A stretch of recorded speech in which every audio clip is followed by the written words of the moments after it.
Hi, it's me again with CorelDraw tips and tricks. Somebody sent me this really blurry frame, picture, bitmap, or whatever it is, and they want to know how you could draw that in Corel. Well, I kind of really looked at it, and it could be done manually, but it could also be done by the banner tool, I'm pretty sure. Well, I know it is because I just played around with it. So go to your common shapes or your basic shapes and pick this banner tool, which is probably the best one of all the banner shapes, this one right here. And then just without doing anything, don't have to hold down the control button.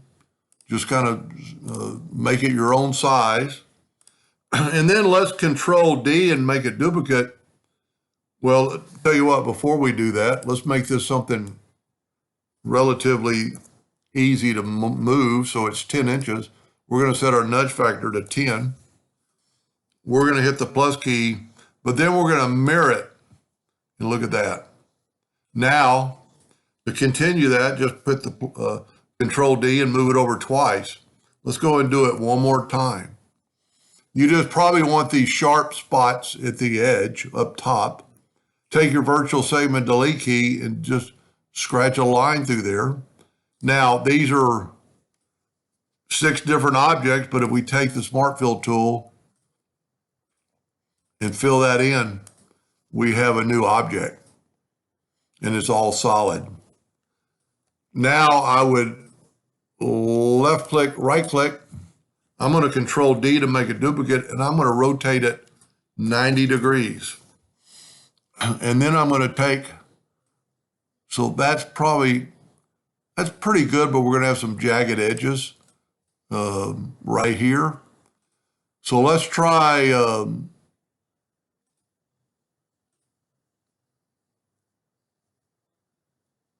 looking at it, maybe that's what it is.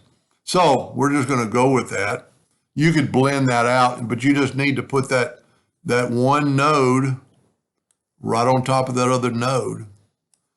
And then we'll take the virtual segment delete key and delete these lines. So we got a little bit of a funny deal there, but you could actually remedy that.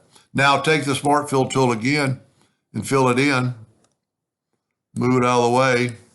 I'm going to left click, right click, Control D and make a duplicate, and then mirror it one direction and then the other direction. Now this should weld.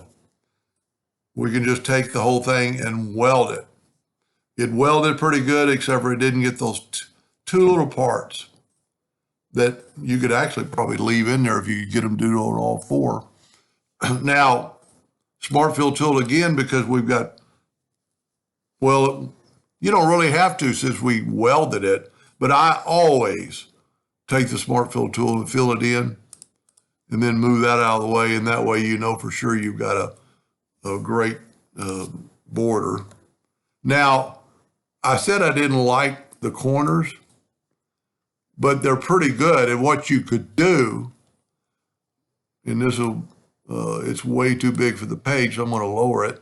I'm going to hit P, put it in the center of the page. Whoop, don't want to do that. And we are going to left click, right click, and then we're going to take a 2-point line, and we're going to hit P. Control D to make a duplicate and rotate it 90 degrees. We're going to delete everything on this side and on this side. Now we can take this one and we could take these nodes, and let's try one, deleting that node. That looks pretty good. Deleting that node, and from here you could take it even further and angle this out, but you'd have to do it pretty much the same on all of them. Now, because we drew it 1/4 of the size, let's get rid of our lines now. Control D to make a duplicate. While holding down the control button, get your 2-sided arrow and go there. Control D to make a duplicate while holding down your control button. Move it downwardly. Take the Smart Fill tool for sure, because if you think about it, you have 4 objects. But if we take the Smart Fill tool and fill that in, then you only have 1 object, and it's a curve. And if you wanted to make it This would be a square. If you wanted to make it elongated, you could have added one more of these, made two of them, had one of them shorter and one of them longer, as long as you ended up with that sharp point at the end. That's a pretty cool design. I like it. Hope that helped. Thank you for watching.